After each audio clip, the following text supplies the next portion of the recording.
Hi friends, Renee Keese here with Carolina Creative. I am a Stampin' Up! Demonstrator and I'm here with some more crafting ideas for you today. Today I want to focus on how to use up some of the scraps of designer paper you may have laying around. When you cut a traditional, what I call traditional, but a 4-inch by 5.5 or even 5 or a 4x4 square, you end up with a lot of these strips of paper that'll be, 2 inches or 1.5 inches, sometimes 1 inch wide. And you end up with all these extra strips. So today I want to use some of the paper scraps that were left over from this Charming Duck Pond stamp suite. The Lily Pad Lane, I think is what the paper goes by, or the entire suite. So I'm back to using the Charming Duck Pond set. What I have done in advance is I've punched out two things. I've punched out a duck in gray, and you can see I punched out this reedy grass in white because I'm going to color it with blend. So I have two things punched out. And then to coordinate with the paper, the colors that I picked from my cardstock are Balmy Blue and Lost Lagoon for a base. I'm going to show you how I'm going to put this together. So let me flip this down to my workspace here. So what I'm thinking is you'll be able to see how I've coordinated these colors. They all came out of the Designer Series paper.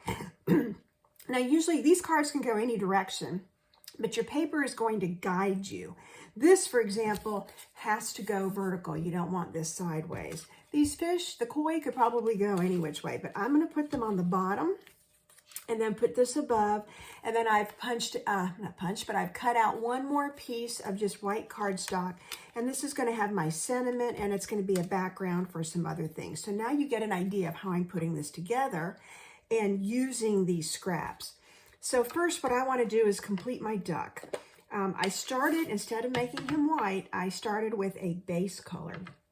And this is gray granite, I believe. It's a light gray. So I'm going to add some Lost Lagoon to him, or her. I guess that's a him if he's that color. And give him a little bit of color there. While I've got this ink pad open, I want to go ahead and put my sentiment on because I was going to use Lost Lagoon for that as well. And I'm just borrowing the Hello There stamp out right straight out of the Charming Duck Pond. Okay, now I'm going to close the Lost Lagoon because I'm done with that. I'm going to add to the duck. You could do this with gold colors, yellow colors. I happen to picked Peach Pie because I thought, well, it's kind of a orangey golden color. And this stamp is really interesting because it has both the feet and his duck bill. So all in one swoop, I'm going to line this up because I can see through the clear stamp that my duck is moving here on me. There we go, right like that. And then hope, yep, that's not too bad. Hope that I've got it lined up. So I now have a duck. I may give him an eye, and I'm just going to use an ink pen for that. He didn't have an eyeball, and I think he needs an eyeball. Okay, so I am ready to start coloring this. I picked out 2 blender pens, and again, I picked out the dark Granny Apple Green because it goes with the paper. So I'm now going to color, and I think I'm going to use the fine point here. I'm just going to put some color on this. You see how easy this is. I could use the paintbrush end. I'm just trying to be really gentle here. And as you know, this will build. So if I go over it a couple times, it'll give me some different gradations of color, which I like. I don't like it to be completely uniform. There we go. Let's get this big leaf up here. There we go. And the next thing I'm going to do is color these heads in yellow.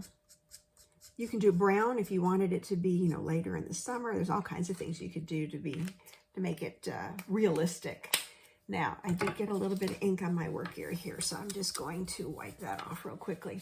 Okay, but basically, I'm ready to assemble. And so I'm going to start from the bottom up. Actually, I think what I'll do first is just work on this and then assemble the whole thing. But you see how this is going to go together. I'm going to overlap. This is what my thinking was. Overlap the reed here. And then I'm going to put the duck. I'll have to position this carefully so that I let the color and the grass shine through, and then put the duck on here. And I will use a dimensional behind the duck, but I'm going to glue this down flat. So I'm going to start, I think, from the bottom on this, because everything's going to line up on this piece. So glue, liquid glue here so that I have the ability to slide it around a little bit if I need to. And I know I need this down pretty low. Okay, so there's one. I'm going to do the other piece. And I'm going to line it up so I have a buffer at an edge at the top, and a little bit of space here in the middle. I'm now going to do my sentiment, my background here. And I could have done this another color. For some reason, I just wanted to keep it simple, so I stuck with white. I think that's going to make the duck really pop. So now I'm going to put the glue, I'm just going to dab this on. Just enough to hold it, but I want to make sure I get something on those tips so that they don't want to pop up. Okay. And move just a little bit from where I wanted it. I don't want it to overlap my sentiment. So squeeze it down, press it. There we go. And I pulled out my dimensionals. It won't take much to go behind the duck. I think I need one behind his head. Here we go. Let's start there. If I need minis, I'll get out the minis. One here. Will it fit on his head? Yes, it will. And then I think I'll put a mini on his tail. And I've almost got him stuck. So let's put a mini back on his tail feathers, and then maybe his feet too, just to make sure he's supported real well. Okay, so let's pull the backings off.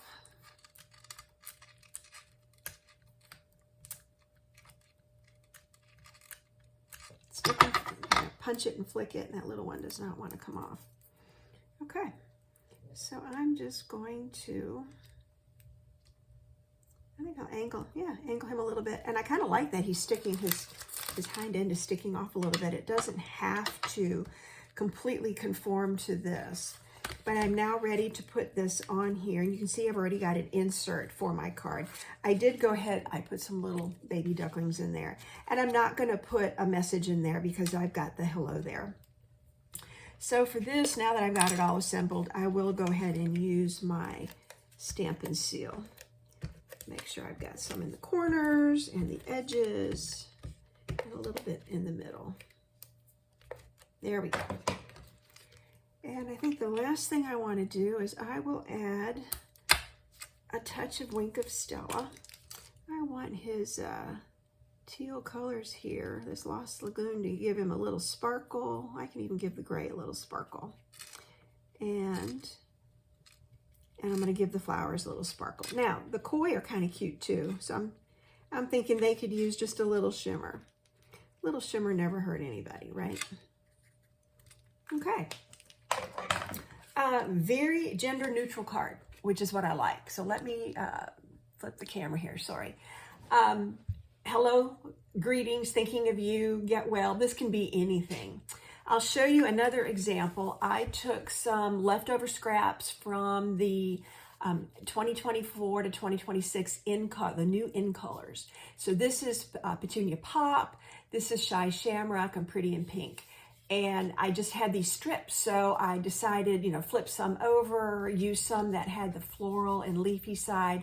I then went to my Sentimental Park and punched out this die and took a sentiment out of there, and again, just made a very simple for-year anniversary, and it just says love you lots on the inside. Very simple card, but a great way to use up scraps. So 2 examples. Cards going different direction depending on your paper. Your paper kind of dictates which way you go, but Very easy to do and a great way to use up paper. So thanks for joining me. If you like the products or the projects you've seen here, you can find me at #Carolina Creative or at Carolina Creative. And I'm also on the Stampin' Up! Network and that website. So thanks for joining.